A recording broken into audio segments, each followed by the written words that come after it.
of these candidates is going to tell you why they are the better candidate, or the best candidate, or the only candidate. Okay, we're going to start off with Hillary Hodge.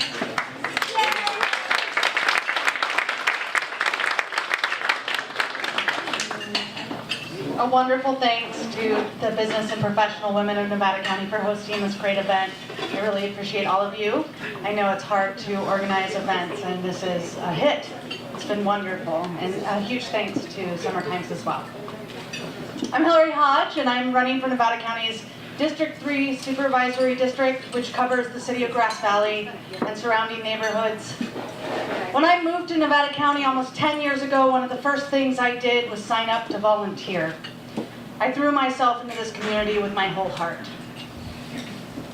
I regularly volunteer with several local organizations, including Sierra Harvest, the Center for the Arts, the Grass Valley Downtown Association, and more. I sit on the Music in the Mountains Choral Board, and I sing with their chorus, and I'm on the Nevada City Chamber of Commerce Board of Directors. I've served our business community as the Executive Director of Sierra Commons, Nevada County's Small Business Education Center. It is my relationships and my experience that makes me the most qualified candidate for the job of Nevada County's District 3 Supervisor. In Nevada County, we have everything we need to get us where we want to go. My campaign and my election offers a fresh perspective for Nevada County. We need to think about jobs in our community. We need to support local business and invest in local talent. Most of our small business owners run their operations by themselves. Many of our small businesses are operated out of homes. We are seeing a changing economy, and it's an important thing to make sure that our small business owners are supported, and as the economy changes, they're able to change with it. As supervisor, I will help support an economic development plan that supports local people and attracts businesses that share our values. We need affordable housing in our community. Yeah. Thank you. In order to create a sustainable future, we need to make sure that young people can live here, that we have workforce housing, and that we have homes for our fixed income seniors. Yes. We need to make sure that we have innovation in our community. Our rural community deserves access to high-speed internet and the same tools that our urban and suburban counterparts share. Yes. And we need to make sure that we are ensuring public safety. We need to have innovative and creative ways to mitigating fire, danger, and risk. We need to support our community in doing so. And we also need to support the poorest among us. We see poverty on our streets every day, and we need to make sure that those people are taken care of and that our communities are safe. My first job out of college was in social services. I understand funding streams and regulations. I know the tools that can best serve our community. As a small business startup consultant, I know what our small business owners are facing in our community and how to ensure their success. As a young person working in the remote economy here in Nevada County, I understand the challenges that we face in our community in finding work for people my age and younger. I understand our economy and I know where it's going. We can foster jobs and sustainability in Nevada County without sacrificing our rural values and our small town charm.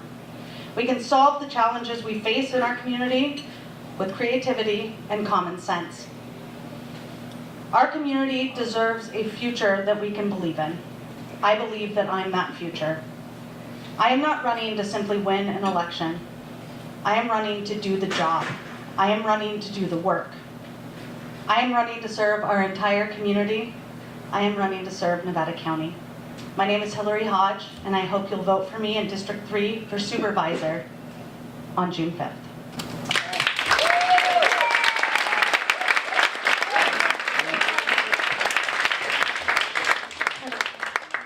What a rowdy group of people. Try to hold your applause to the very end. We did try. Try harder and harder. We clap, we yell. I know. Thanks. After the panel has finished speaking, there will be a Q&A. So You will have time to ask your questions. Next is Dan Miller. Right. Other candidates, District 3.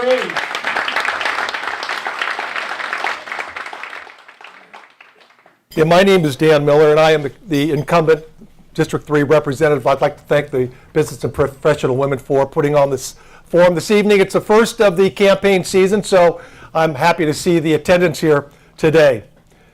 Holding an elected office in local government can be a very humbling experience. You live in a fishbowl, and your harshest critic could be your next-door neighbor. And I have been humbled over the years. You aren't dealing with constituents that can live hours away. You deal with your neighbors and your friends. You deal with people you have known since high school and individuals who have invested time, energy, and personal resources to be able to live, work, and raise their families in this community. When making a decision as a supervisor, they are the ones I'm thinking about. I think about the children still in school and the future that is in front of them. I think about the young families that are trying to make our community their home for the rest of their lives. I think about the people before me who had the same responsibility in the manner in which they fulfilled the oath of office, the decisions they made and the effect it has on us as a community today. Because the decisions I make don't only affect District 3, they affect the entire county. My involvement in local Grass Valley government and the lesson I have learned over the years is that you serve the people, not your own selfish interest. You represent your friends and neighbors, you represent the business owners, the school teachers, law enforcement, and fire protection first responders. You represent the retired senior citizens and the young child in preschool. You represent everyone. I am seeking re-election because I have come to respect the trust that the community has put in me and to respect the office that I now hold. And I still have a fire burning in my belly to serve. Being a supervisor is not an entry-level position.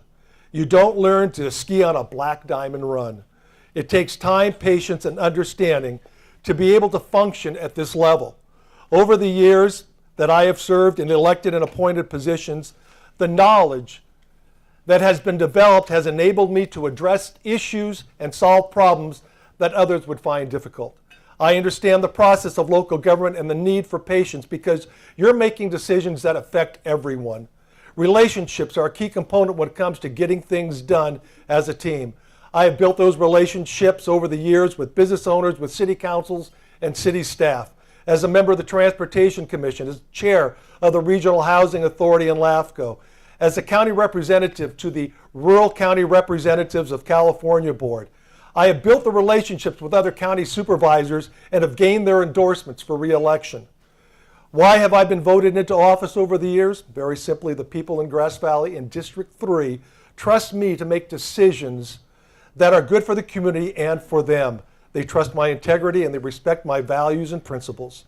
They know that I will gather the information and make a decision not based on political pressure or for a special interest group. They know that my decisions are based on my deep affection and love for this county, for its history and for its future.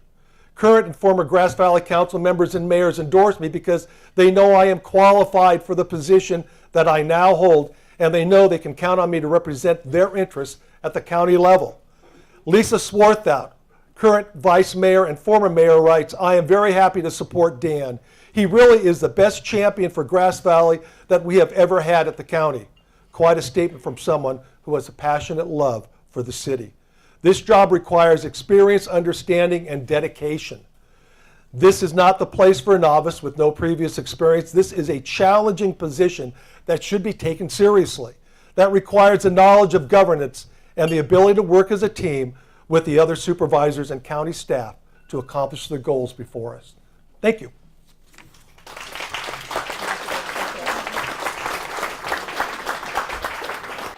Thank you, Dan. And now for District 4, we have one unopposed candidate, Sue Hood. Thank you all for having me here this evening.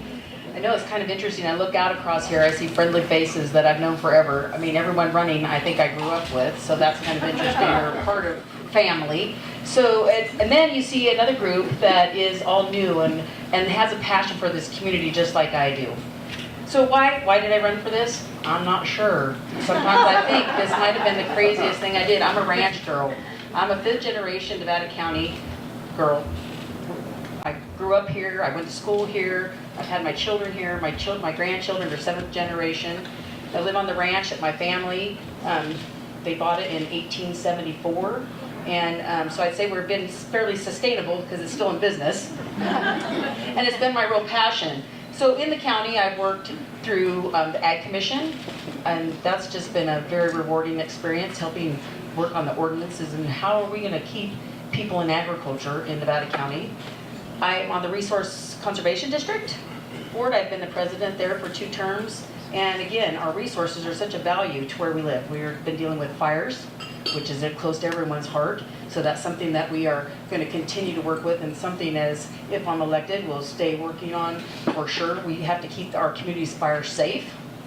I'd like to say that the Farm Bureau was a huge step in my moving forward and becoming active in the community, just because of agriculture. I mean, you met a little cowgirl here, but agriculture is what this community was built on, not just mining at one time. Who fed the miners? It was the ranchers. And we had to learn to be sustainable, and that's what our county has to continue to be, is sustainable.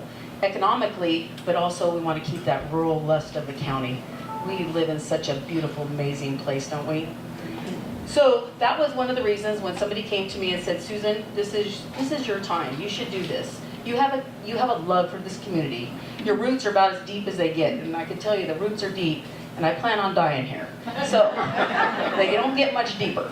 But so to me, that's what's so important about how do we keep things developing and moving forward. And I say one thing about our community that I see is sometimes we get really divided over issues. And so I think one of my strengths is going to be bringing those groups together to each side. We need to come together. Like I say, blue and purple, yellow, or blue, red. Let's be purple. Somehow we need to be purple. If we're going to accomplish anything, we need to be purple. I listen to all the complaining and arguing. Let's go right to homelessness. Okay, that's a huge issue here. And boy, do I have the compassion for that, especially these cold nights that we're having. But you know what? When you move forward, we have to stop being, well, not in my neighborhood. You know, we hear that a lot. We make some distinctions of how we can fix this, and then we get stopped on this end because, no, not in my neighborhood. So those are the kind of things. We talk about broadband. Well, not in my neighborhood. So those are some of the things that I'd like to see we work forward to and make it special in this county, because if we're going to have growth, we need broadband. That's huge. Yes. We do need housing. That's huge. So, but in the same token, we need that housing where there is places for people to have services. But of course, my district is going to go all the way to North San Juan. So, what transportation is going to be a huge issue in North San Juan, as well as water. So, I think I will be a good supervisor because my heart's here. My heart's here how this place has grown and become all these years, and I want to follow my grandparents' footsteps and do what's right for this community, for all the community. So thank you so much for having me here tonight. And as we ask questions, if there's not enough time, please email me, call me, tell me what's on your mind so that I know what I need to work on to help you folks all at the same time. So I appreciate that. Thank you so much.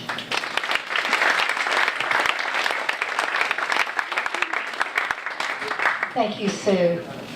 So now let's get to the sheriff, the 3 sheriff candidates, and we're going to start out with John Foster.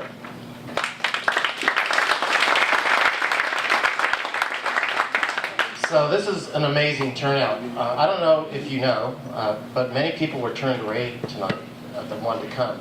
So this just shows you how much people care about our community and getting to know our candidates.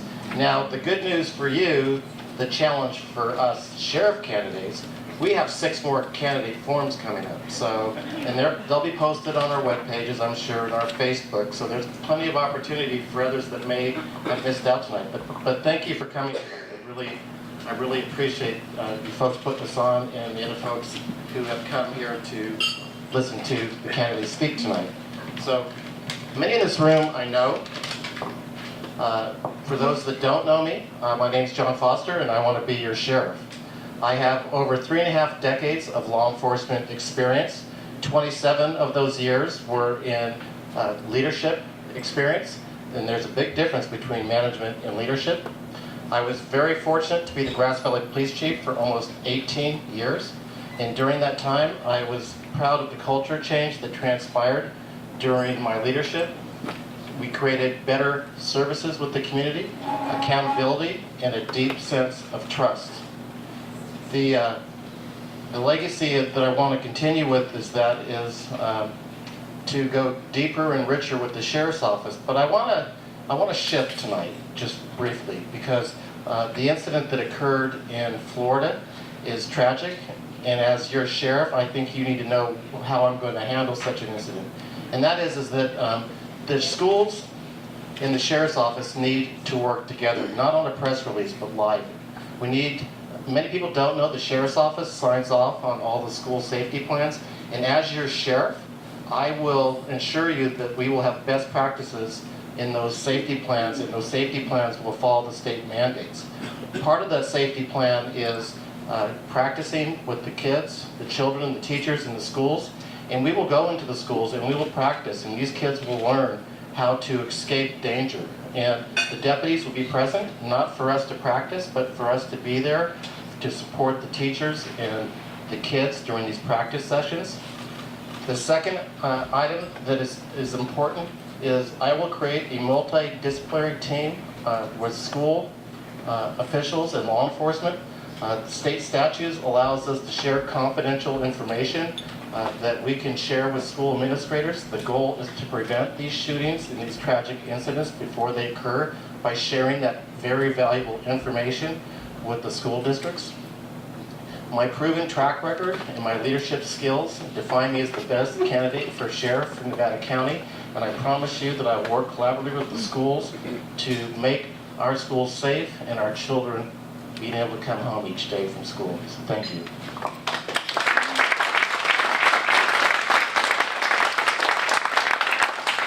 Thank you, John. So our next sheriff's candidate is Shannon Moon.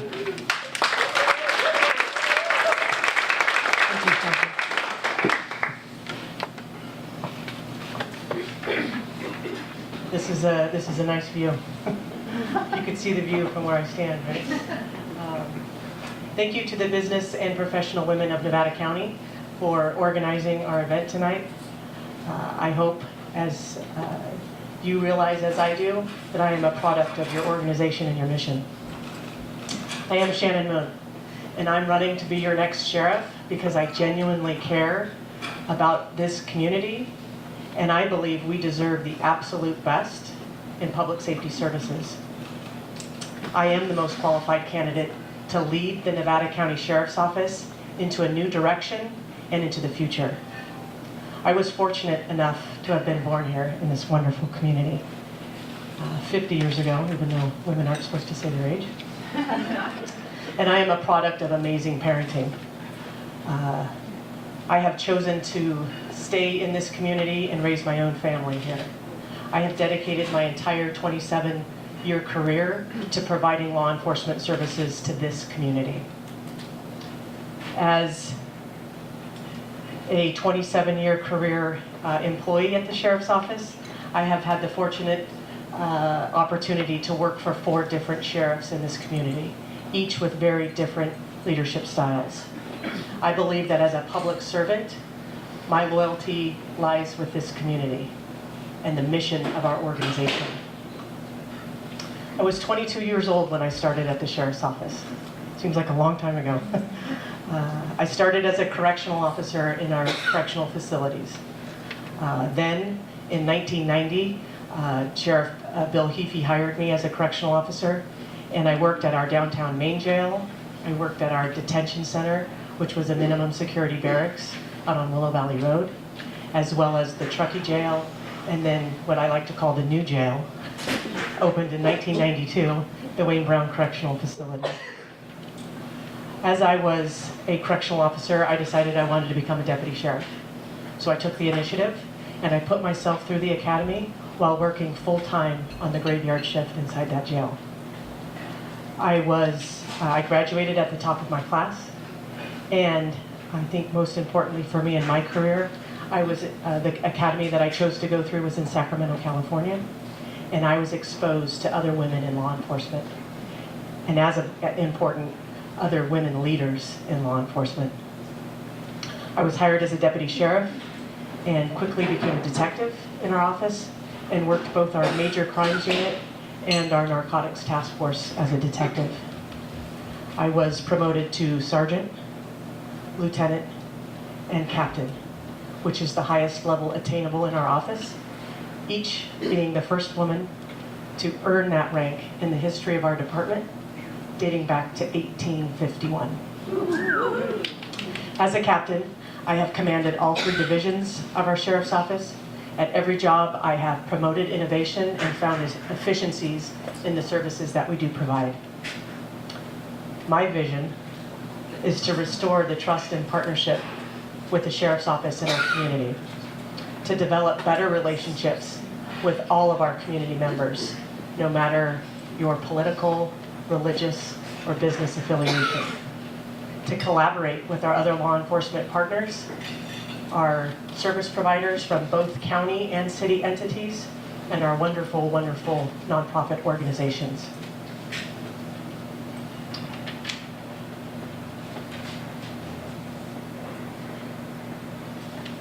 When I talk about the exposure I had to women in law enforcement, I think the most important thing to recognize is that to see firsthand what is possible, and if you can't envision yourself in these roles, they're not attainable. So my name is Shannon Moon. I hope you vote for me for sheriff in June of 2018. Thank you so much.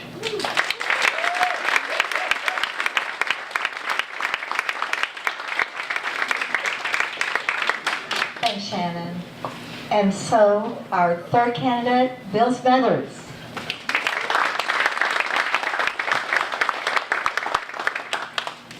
Good evening. I'd also like to thank the Business and Professional Women's of Nevada County for hosting this fun event tonight, and it's great to see a wonderful turnout from the community.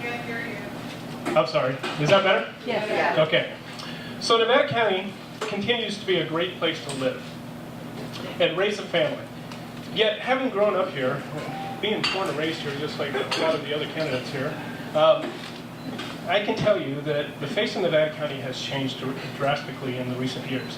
Some of the changes have been for the good, but others, especially from a law enforcement standpoint, have been very discouraging.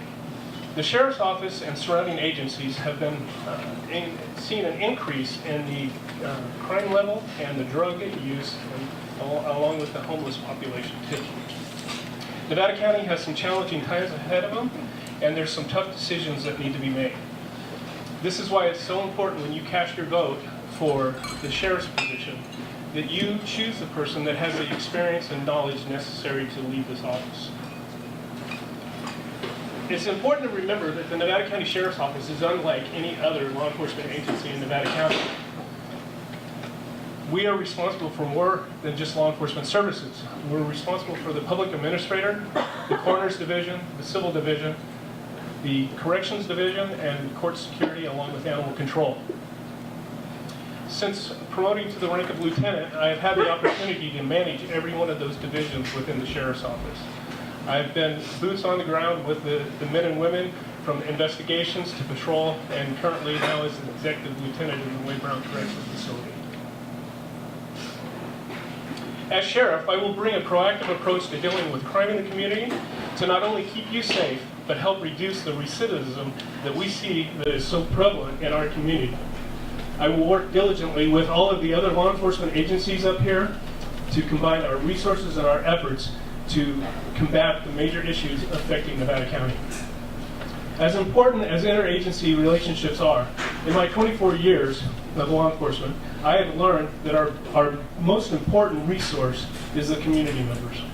It is imperative that the relationship between the Nevada County Sheriff's Office and the citizens of Nevada County be reestablished and cultivated into a stronger and more of a united front. The job of law enforcement would be much difficult to do in our community if we didn't have organizations such as Community Beyond Violence, NEO, and CORE.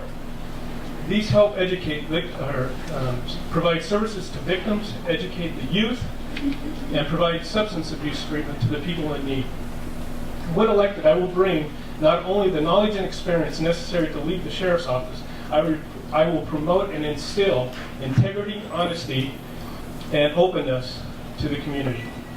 The men and women of the Nevada County Deputy Sheriff's Association have overwhelmingly endorsed me and are ready and willing to work hard for me under my leadership. And I, as your next sheriff, am willing and ready to work hard for you. Thank you very much. And please, I do also have a website. There's other points of view that I have on there. My cell number's on there. I'm more than happy to take calls from anybody, answer calls for service too. So thank you very much for having me tonight. I appreciate it.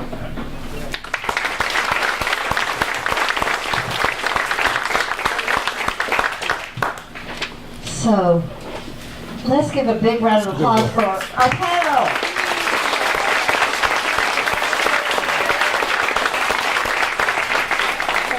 Some of them have marked literature in the back. As you leave, you can pick up some pamphlets. I have a question for the three sheriff's candidates as to how they will address the concealed carry weapons on schools. Can you clarify what you mean by on school grounds?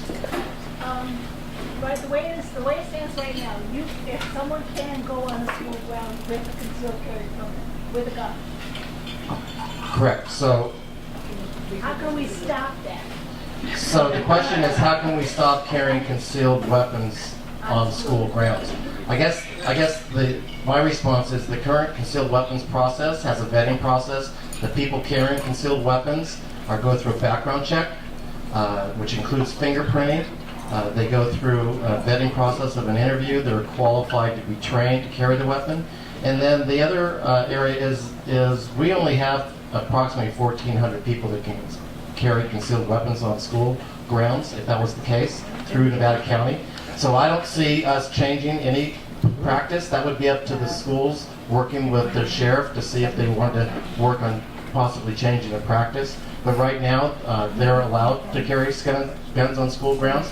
So I'm not seeing any change except if the schools want to work with the sheriff's office to come up with some kind of policy or practice to deal with that. Would you advocate for a change? Can we need to have each candidate answer that before we take a follow-up. Thank you. Thank you, John. So it's my belief that school grounds, school private property can control who's carrying any weapon on their personal property, because that is the school's property. The CCW permit, the concealed carry permit that the sheriff's office provides is the privilege to carry concealed. It's up to the private business whether or not they're going to restrict that possession on their property. So the question in and of itself, most of the schools in Nevada County do not allow possession of any weapons on the school grounds. Therefore, the CCW doesn't give you any extra permission. All the CCW does is allow you to carry concealed in public. Part of carry concealed for the sheriff's office is vetted by the captain of operations, which is what I've been doing for the last 7 months. So I've been doing the permitting process to assure that the backgrounds are clear, the training certificates have been provided. Thank you.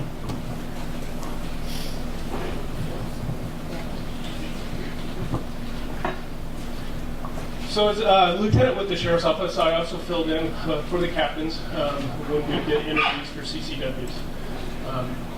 The law used to be and allowed the person to carry concealed weapons on school grounds with the permission of the superintendent. With the permission of the superintendent of the school. Most of the superintendents up here did not allow it to happen. So we would remind people when we would do our interviews with everybody that, because they forget, like when they go into a U.S. post office, it's federal grounds. So you can't carry concealed weapons into that building. Same thing with schools. You had to have a permission by the superintendent. But one of the things that they are looking at changing is, I believe that there's a law that's coming out or on the books right now that is going to change concealed weapons being banned from school grounds, period, in the state of California. So, but one of the things that I can say with the people that we do issue concealed weapons permits to are vetted more than anybody else that normally goes into a gun store to buy a gun.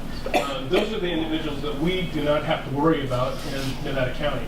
Over the 21 years that I've been with the Sheriff's Office, I know very few people that have ever had their CCWs pulled from them regarding issues that they've had, and most of them because they were elderly and got to the point where they couldn't carry anymore. So we do vet the people really well. The criminal background check, our interviews that go on with the captain's interview that takes place with the Sheriff's Office. So we make sure that the people are trained and they abide by the law that are carrying concealed weapons in that kind. Thank you. I'm interested in how the Sheriff's Department is going to implement the Stepping Up program to help take care of our mentally ill homeless people who go in and out of jail on a regular basis that are dual diagnosis, both mentally ill and drug addicted. The Stepping Up program is a national initiative where folks are being trained to help people within the jail break the cycle of mental health issues. 50% of the people in the jail currently have mental health issues. So I guess what needs to be done is I'm not within the Sheriff's Office, so I can't tell you what currently is being done. I know some staff have gone to the training. I don't know where they're at with the process. I'm very supportive of the process. I'm supportive of treatment programs for the jail. We need to be more comprehensive in the area of mental health and substance abuse. And right now, we're not doing enough. As far as stepping up, the last I heard is it's not fully in effect. So my goal would be to fully implement the program and help break the cycle of these people with their mental health issues, and then also give them the opportunity to have a plan when they get out of jail, that there's treatment set up for them, so they're just not released and then let out on the street. They're actually gone into a program. So that would be my goal. Thank you, John. So I was fortunate to be on the initial Stepping Up initiative team. So I believe it was January of 2016. Myself, along with our public defender, Carrie Klein, our district attorney, Cliff Newell, our health and human services director, Michael Hagerty, one of our substance abuse managers, Nicole and Bronny, and I think that was it for our group. Went down to Sacramento for the training. It was an amazing day, filled with about 54 other counties that were basically signing up to be on the Stepping Up initiative. And it is an initiative, and that's the reality of it. Is you talk to most folks and they want a solution immediately. And an initiative is basically awareness, and the awareness is trying to recognize, to get people that are in mental health services, not in the criminal justice system, so that we don't incarcerate our mentally ill unless a crime has been committed. So sometimes it's difficult at the patrol level to differentiate what came first, the crime or the crisis due to mental illness. What we did do for our Stepping Up program, and the lead for our group was actually Mike Ortola from probation, was we talked about opening the ability for folks on criminal conviction to get into the mental health court, which is an amazing program to try to get people out of the criminal court system and back into treatment and facilities where they can literally not have the stigma of an arrest on their convictions. Part of Stepping Up is also recognizing that when we do incarcerate because of a mental illness, we have to provide services for them while they're in our jail. And opening up the ability for access for programs to come in is integral for our sheriff's office. It is an amazing, when you can see someone, when something clicks with them, when they're going through their programs, and they actually either are thinking more clearly if it's a substance abuse issue, and then you see the real change that can be made inside our community. So that's Stepping Up. Thank you. And now Bill?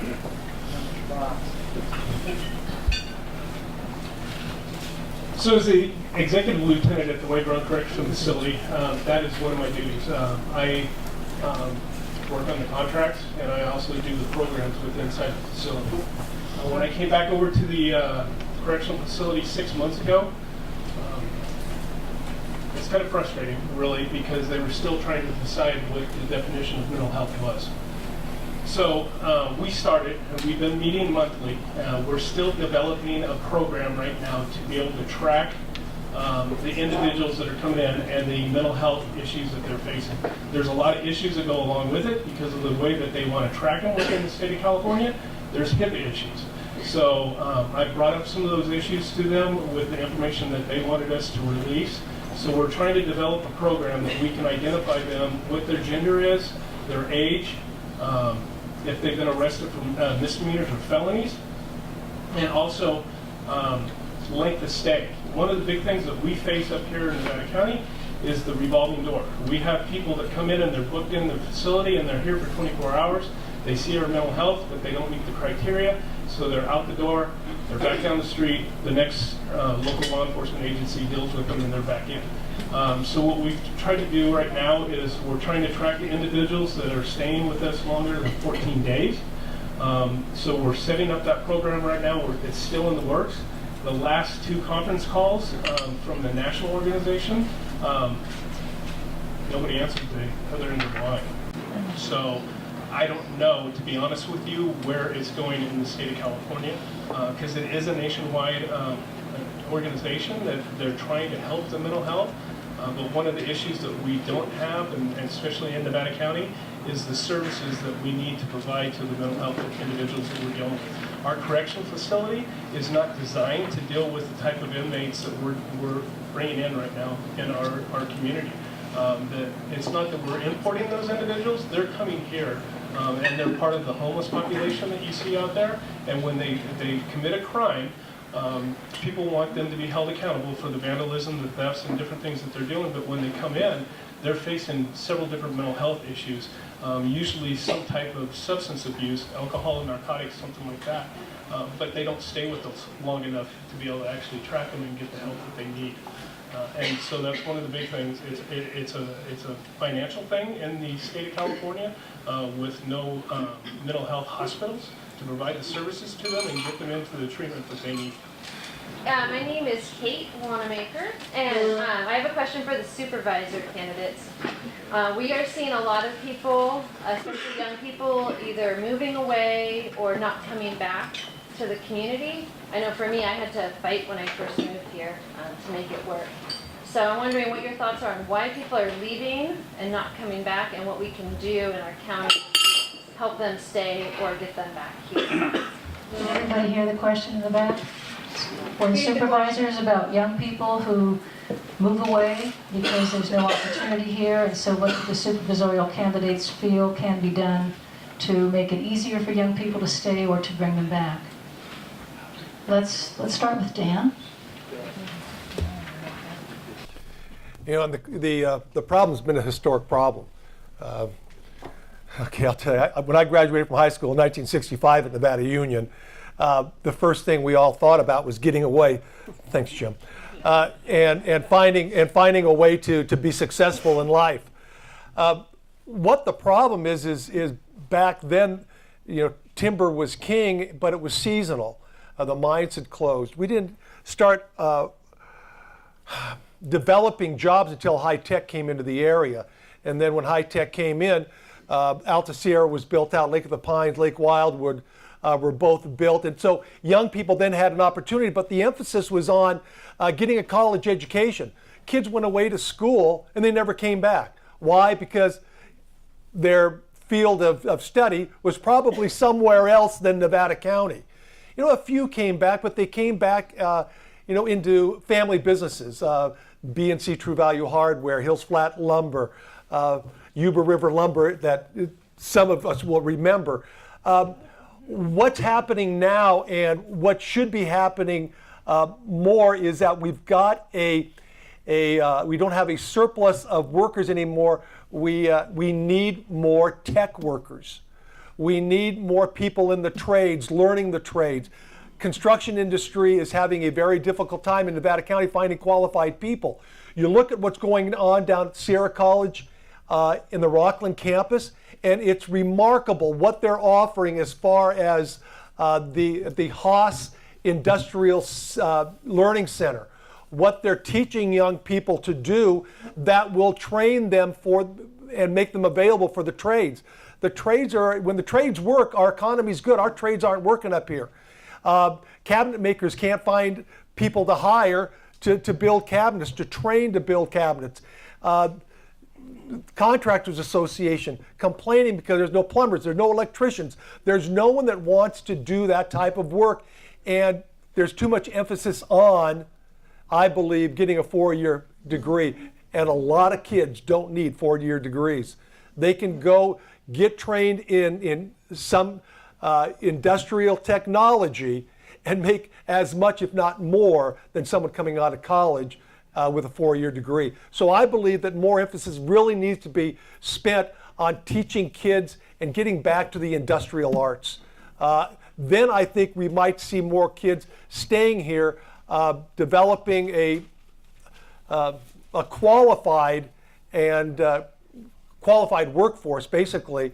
But they're still going to move away. Fortunately, I've been seeing kids come back into the area that had moved away, realize that, you know, the pot of gold isn't at the end of the rainbow. You know, it's where you were raised, and they've been coming back and they've been developing their own businesses.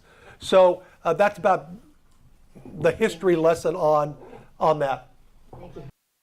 Hillary?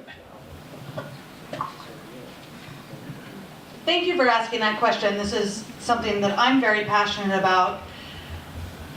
I met Andrew and his wife Maya when I first moved here, and we were immediate friends.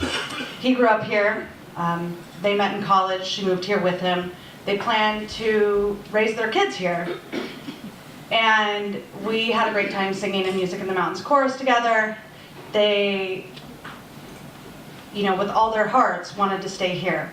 Well, Andrew's a software engineer, and he was working for a local company, and he had offered to stay, and they didn't take him up on it. He now lives in the Bay Area, and he is one of Nevada County's unfortunate exports. We hope that we will have the resources to attract our young people back to the community that they love so much here in Nevada County. Part of what we can do is to create a job infrastructure that attracts young people, that we have affordable housing to house young people, so that people who want to live here have the resources to do so. One of my favorite current projects in our community is being brought forth by Bitney College Prep.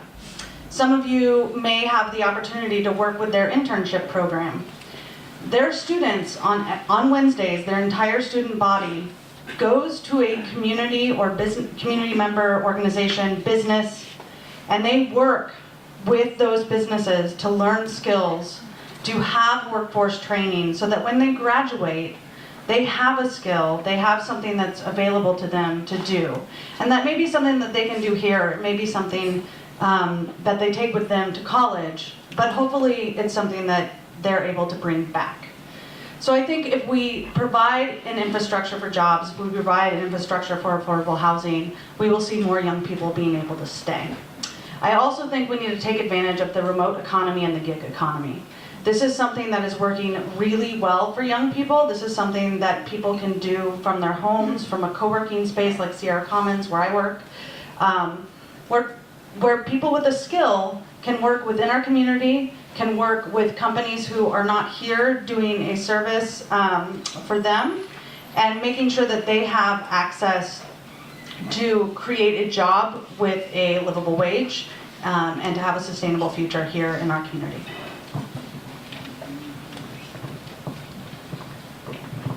Well, they touched on about everything we could talk about, haven't they? So this is another interesting thing, but I will say, we're right back to that thing, internet, broadband. Right. I mean, if we're gonna build those kind of jobs, somehow that has to come here. That's the only answer to that. I would agree very highly, though, that the trades are huge. I have kids, the ag department, fortunately, has a fabulous program still. And they teach welding, they teach construction, they teach gardening. We have a huge amount of small farms that are fairly sustainable. People that are working hard. I'm not going to say they don't come and leave too, because it's hard work. I think we forget, a lot of kids come and forget what hard work is. They just had a forum and one of the kids said, well, how hard is really hard? That was an actual real question, and they really wanted to know, how hard is it to work and be a farmer? So I think everyone, both of the other supervisor candidates touched on the important parts of this, and it's going to take a community. It's going to take a community to open this up. Now, whether it's in housing, we've all talked, that's huge, okay? But then again, in town, we have a couple of ideas of building that can go on, but again, there's lawsuits that are slowing those things down. So, and how do we get construction done? Permitting and regulations. They're over the top from the state level down. So, and you know, we can only do what we can do in the county because the state sets a lot of those restrictions for us. So those are some of the things that really we have to look at and work out. How are we going to keep our people in business with all the regulations that they have to go through?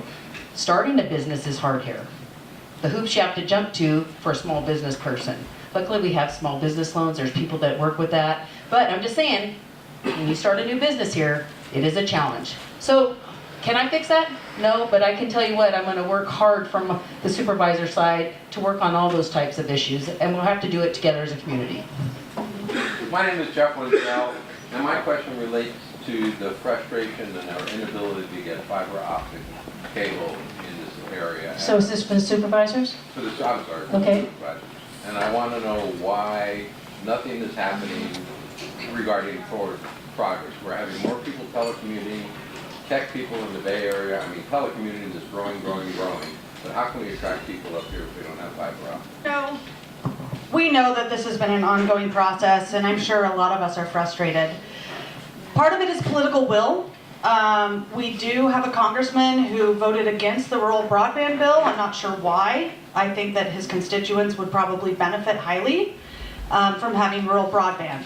We do have a couple of things coming down the pipeline that are going to help us. There are a couple of fire bills that are currently in the legislature of California that are going to help in-ground some of our utilities. If we're going to open it up, we're going to put it in the ground. Let's add fiber. Let's do that. Interestingly enough, Truckee actually sits on dark fiber. They put fiber in a while ago, but they don't have an ISP to run it. We are lucky that we have Spiral, and we do have an ISP who can run it. So as soon as it's in the ground, we will light it up, we will have access to high-speed internet, we will be able to have broadband here, we will be able to tell businesses that the broadband is working, and we will be competitive. And it's going to change this community, and I can't wait. When I'm supervisor, it's going to be one of my first priorities.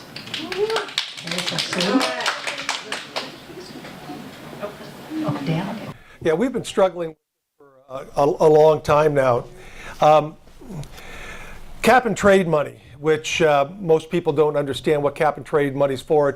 It's meant to be used in areas where you lower your carbon emissions by charging carbon emitters money. Cap and trade money is supposed to cut down on commute times. It's supposed to be used in areas where if we can reduce the number of car trips, then you have an opportunity, there's a nexus to use cap and trade money. State of California isn't using cap and trade money to the extent that they could. They're using it on other projects under the assumption that what they're going to do is actually going to reduce carbon emissions.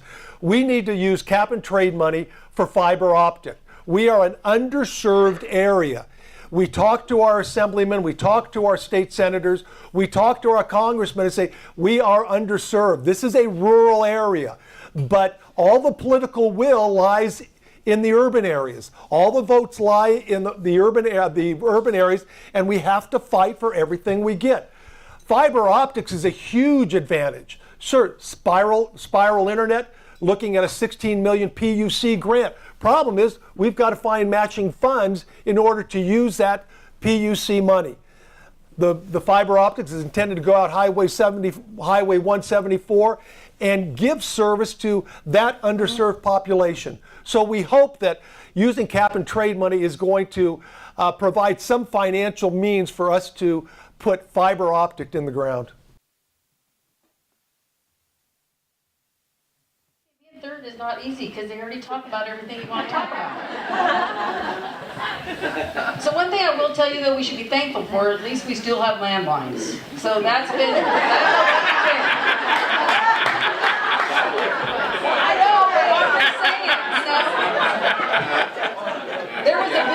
that time to do away, AT&T wanted to do away with that because we have depleting infrastructure. So I'm just gonna say, so there's one thing, let's be thankful for we do still have landlines. But I know Sierra Business Council as well, and we went to a workshop, the Board of Supervisors had a workshop, and I can tell you this is upfront and personal to them as they speak. And I'm not a supervisor yet, but when I am, I'm going to tell you this is important, because I can tell you, I live in Penn Valley, it's rural, and thank God I don't have dial-up, but I am at the end of the DSL line, and it's a struggle for folks, because even broadband is tough in some places, especially if you're in a hole. So we do know how important it is, and it will be something that everyone in the supervisorial positions are going to keep working at for sure. We have time for 2 more questions. Way in the back there. The sheriff's candidates were addressing problems like homelessness and allusion to mass shootings in schools and things. But this is going to be directed, I think, to the supervisors. Chronic homelessness, mental health are problems that go far beyond our county borders. And I would like to hear about what you as supervisors would do to advocate for solutions that really require a more consensual state or federal problem-solving approach. That's a big one. We'll start with Sue. So I'm just going to say, I think that's the hardest part, because at the federal level, of course, and we have no control there particularly. We have our state hospitals are gone. And so what we've talked about specifically is these revolving door situations. We spend a lot of money. The county spends a lot of money in mental health. And it is stuff that, like we talked about people in jail. Unfortunately, if you go to jail for about 15 or 20 days, you're on the verge of making a little bit of a breakthrough. But if you go, let's say you get put on a 5150, and you go in, and your 3rd day in there, though, you become coherent, well, then you don't want to be there anymore. And so you say bye-bye. So we don't have any control over keeping those people where we could actually give them the services that they do need. So how do we change at that state level? We walk the halls. Even with Farm Bureau, when we go down, we talk about agriculture, but mental health is a huge issue. I have a sister that deals with substance abuse. So I watch the revolving door go round and round and round. And would I like to see that fixed? And I would say, when I am supervisor, that's one of the committees that I look forward to being on, because I think that we can make changes. They might be baby changes. We're not going to fix everything by any means, but we can do it differently in our community. I think that the sheriff's department's hot on it with the Step Up program. I think that we have some great people working over in behavior health, but we have to give them the tools and the extra finances to be able to handle that. Actually, if there's a 5150 and police are involved and there has to be a hospital stay, the county and the Mental Health Services Act funded the crisis stabilization unit up at the hospital, and so someone who's in crisis, instead of being treated in the emergency room, they're treated in the crisis stabilization unit, where there's a psychiatrist and a nurse on staff the entire time. The problem with homelessness, and Polly can tell me that about 75-80% of those people that are homeless have a mental illness. And mental illness comes on in different ways. Nutrition, exposure, just a lack of feeling like you're a failure. We had a chance last year to visit a 24/7 facility down in Petaluma, the COTS.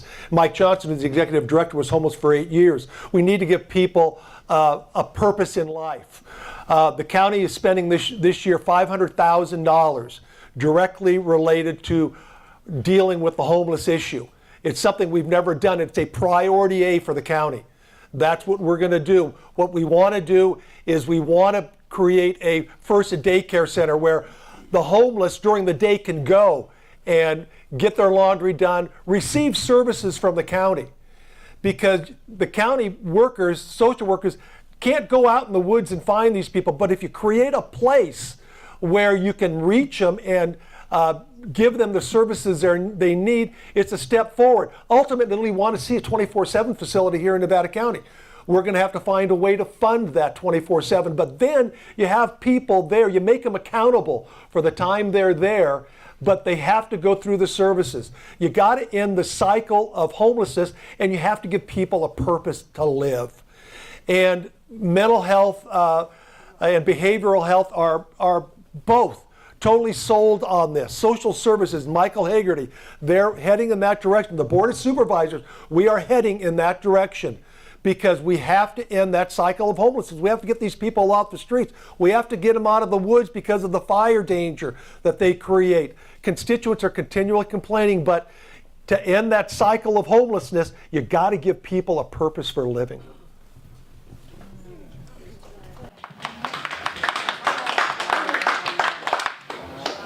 Homelessness is a concept that sort of points to its own answer. You asked about the full spectrum of services and how we incorporate everything. You know, I think having housing stock is essential to the success or the future of mitigating homelessness and poverty in our community. I think we also need to treat our homeless crisis as a humanitarian crisis. So yes, there are compacted issues, there are mental health issues, there are addiction issues. We know that that complicates how we help our homeless citizens and those who are unsheltered. We also don't have enough beds in this community yet in order to make sure that the people who currently are unhoused get housed or get shelter. We need to make sure that the people who are suffering the most, who are on the forefront, have access to services and are treated with dignity. Part of that is making sure that the people who are doing the work on the ground are incorporated into policy making. We have a number of incredible nonprofit organizations in our community who are on the front lines, who understand our homeless population in our community and what they need. And so I think listening to the whole system and understanding everybody involved is really, really important. Nevada County is currently in the process of implementing the Housing First policy that's national policy. So that means that we get people housed and then we help them with any other issues that may also arise, whether that's mental health or addiction or other issues. If there's job training that is needed, that's also really important.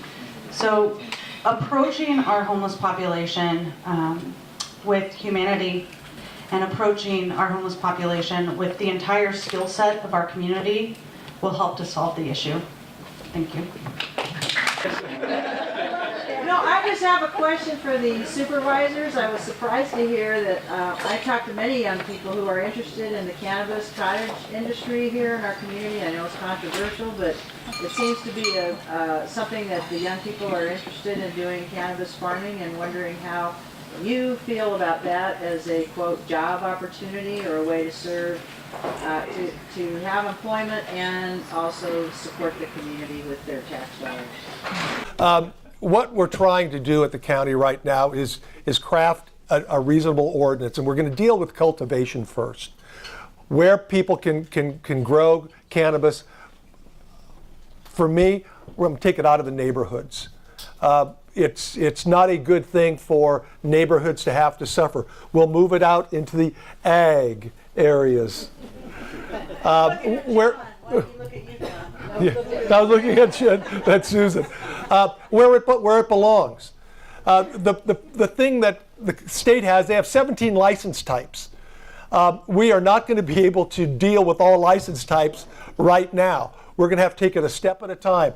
We're going to get the cultivation ordinance in place, and then we will deal with testing, manufacturing, the cottage industry, where it can be located, how many plants, or what's the square acre size. We've handed it to county staff.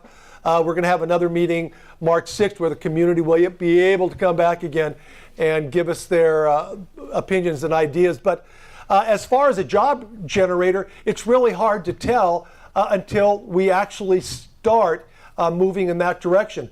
Compliance is huge. Track and trace is huge. What our county is going to look like in 10 years is really going to depend on how realistic we are as far as cannabis cultivation in Nevada County. Right now, we are going to permit cultivation for medical purposes only. We're not going to deal with the adult use. Prop 64 gives people 6 plants to grow indoors for their own personal use. Anything over 6 and someone's selling it someplace where they're not supposed to. But we'll deal with the medical use because there are recognizable and significant medical advantages for people to use cannabis.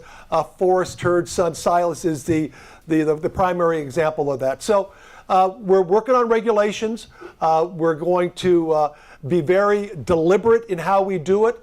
We've seen other counties just jump in without any regard for the community, and they've actually had to back up and put bans on because they weren't able to handle it. And I've been advised by countless county supervisors from Humboldt, Tuolumne, Calaveras, Yolo.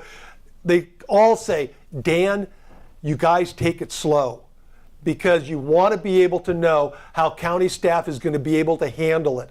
And one thing we don't want to do is just hire a lot of county staff and then have to let them go later on because the cannabis industry and the price of the product has dropped. So all these county supervisors, Humboldt surprised me. They've only got 20% compliance so far up in Humboldt County, but they got 1 million grows up there. But they all say, be very careful how you do it, be deliberate, go slow, make sure you do it right.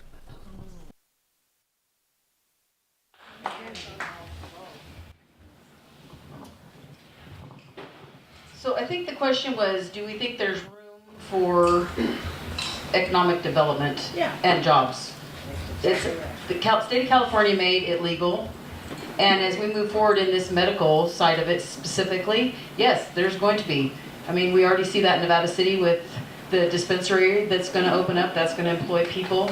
I mean, and as we look forward, like Dan was just talking about, it's going to be one step at a time. But eventually, I mean, there's going to have to be distribution. There's going to have to be some sort of labs. So yeah, I do believe that as we move forward responsibly, that definitely it's going to be some sort of, well, it has to be. It's going to be. You can't have businesses and not make money.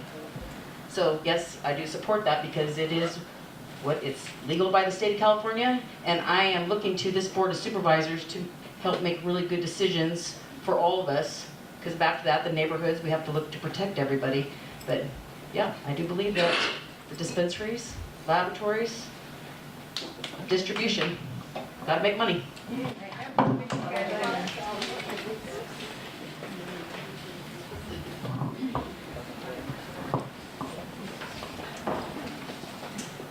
The cannabis industry is not an emerging industry in this community.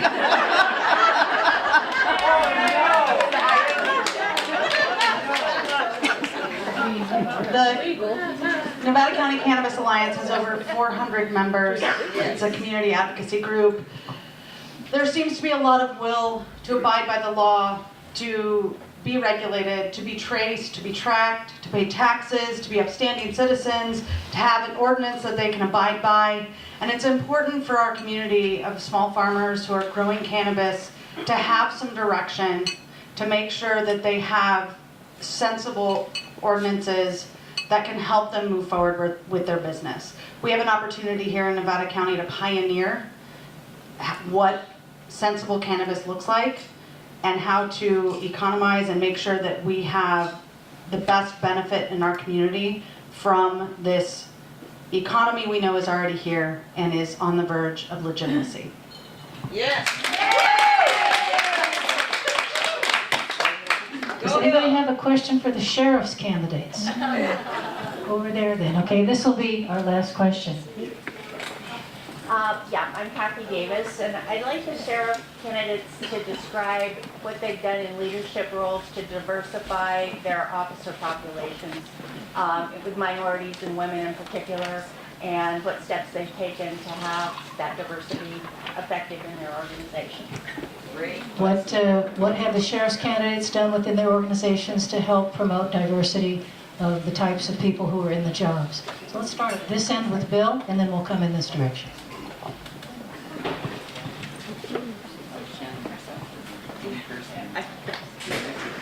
So, as a lieutenant within the sheriff's office, I've sat on oral boards, obviously, but I don't have the hiring power of the sheriff, who makes the final decision regarding that, or the promotional power that the sheriff has. One thing, as I was a narcotics supervisor for 4.5 years, and during that period of time, there was a detective that worked for me in there who I pushed to put in for the sergeant's position. We tested, she obtained the sergeant's position, she promoted to lieutenant.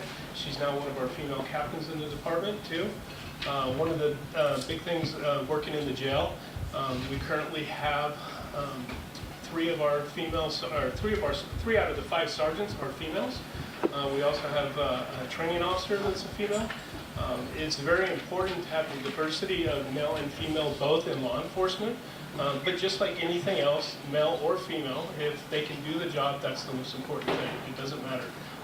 You know, if they can come out there and they can handle the job, because there's men out there that should not be wearing a uniform, just like there's women that should be wearing a uniform, but it's important to have both of them there. And fortunately, the females that I have worked with over the years within the sheriff's office have been very powerful, very strong, and very capable of doing their job. And I support hiring them and promoting them up through the ranks within the sheriff's office. Shannon? Thank you, Bill. So the question is, what have we specifically, That's it. Yeah. what we specifically have done. So I walk in the door as a female. It has been part of my goal to be a mentor and a leader in my presence.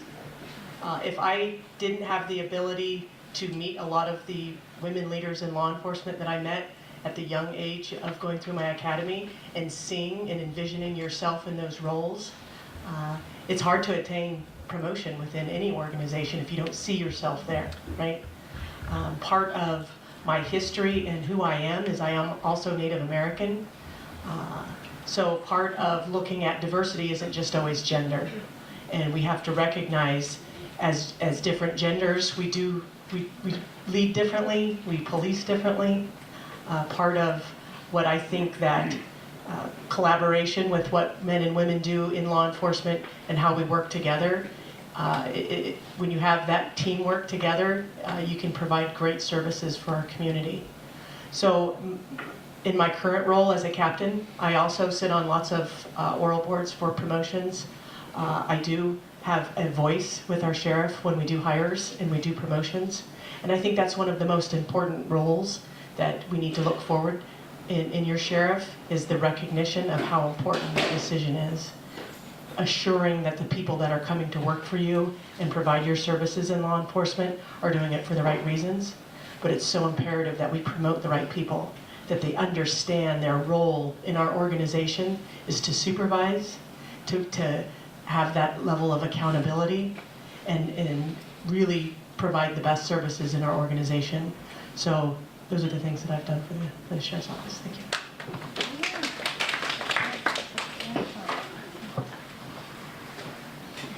Well, I've been very fortunate. My career started in Palo Alto. In Palo Alto, we were a very progressive city, and we recognized the importance of diversity, gender, people, the underserved minorities in our community. And so we hired people that were reflective of our community. When I came to Grass Valley, the former police chief had a mandate: no female police officers and no male dispatchers. So I changed them. I hired the first female police officer, and many after that, and I hired minorities, and I hired the first male dispatcher. So it's important that you represent the community needs, and your workforce is reflective of your community and what your community values.